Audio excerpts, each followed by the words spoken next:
नमस्कार. परभणीत ठाकरे गटाचा महापौर बसण्याची शक्यता आहे. त्यासोबत काँग्रेसकडं उपमहापौरपद जाण्याची तयारीत आहे.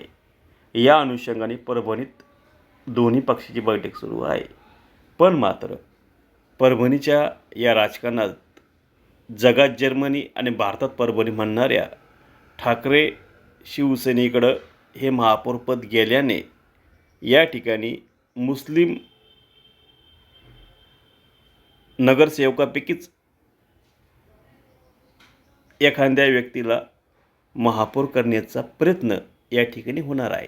तर काँग्रेस हिंदू समाजातील सामान्य कार्यकर्त्याला उपमहापौर पद देण्याच्या तयारीत आहे. टी व्ही बुलंदशनीवर आपण ही महत्त्वाची ब्रेकिंग न्यूज दाखवत आहोत. 12 फेब्रुवारी 2026.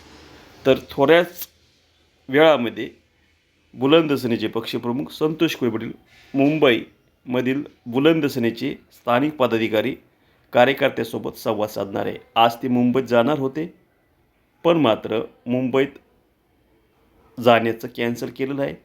पण येत्या 2 दिवसामध्ये मुंबईसोबत ते गुजरातला जाण्याच्या तयारीत आहे. गुजरातमधील 3 ते 4 जिल्ह्यांना त्यांच्या भेटीचा दौरा ठरलेला आहे. गुजरातमधून काही महत्त्वाचे प्रोजेक्ट, महत्त्वाचे प्रकल्प मराठवाड्यात आणण्यासाठी किंवा त्या गोष्टी करणं गरजेचं आहे असं त्यांचं मत आहे.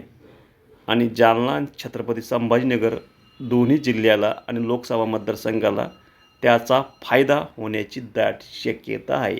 जे आत्तापर्यंत 1980 पासून तर 2026च्या आत्तापर्यंतच्या कोणत्याही आमदाराला, खासदाराला, राज्यमंत्र्यांना, कॅबिनेट मंत्र्यांना, पालकमंत्र्यांना किंवा कलेक्टरांना किंवा आत्तापर्यंतच्या मुख्यमंत्र्यालाही सुद्धा जमलं नाही. कोणत्याच मुख्यमंत्र्याला जमलं नाही 1960 पासून ते 2024पर्यंत. पण मात्र हे असे प्रोजेक्ट असतील की ज्याच्यामुळे मराठवाड्याच्या विकासाला एक चालना मिळेल.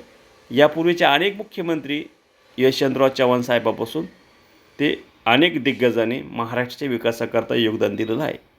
हे सुद्धा असंच एक योगदान असेल ज्याच्या माध्यमातून शेतकऱ्यासाठी हा प्रकल्प उभा करण्याचा प्रयत्न असेल. महाराष्ट्रात जर आपण अभ्यास केला असेल तर सर्वाधिक सहकार हे पश्चिम महाराष्ट्राकडे आणि मराठवाड्याला काय मिळतं सहकारामध्ये नेहमीच याचा विचार करण्याची गरज आहे.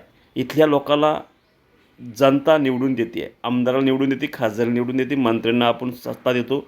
पण मात्र हे 5 वर्षे मुग गिळून गप्प बसतात आणि जनता मात्र सुज्ञासारखी राहते, काहीच बोलत नाही आणि हे पाहिजे तसं राज्य करतात.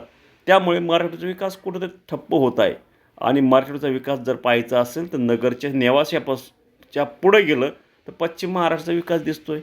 मग मराठवाड्याला सावत्री वागणूक का दिली जाते यासाठी मराठवाड्यातल्या जनतेनं आता कुठंतरी सावध व्हायला पाहिजे आणि आपल्या आमदाराला, खासदाराला विचारलं पाहिजे की बाबा तू आमच्यासाठी, तुला आम्ही निवडून दिलं आहे, तू काय करतो आमच्यासाठी, किती विकास केला आहे, समाजाला किती न्याय दिला आहे, लोकांचे किती प्रश्न सोडलेत, रोटी कपडा मकानसाठी काय केलं आहे, इथल्या सहकारासाठी काय केलं, शिक्षणासाठी काय केलं, आमच्या मुलाबाळासाठी तू काय करतो आहे, असे प्रश्न विचारणं गरजेचं आहे.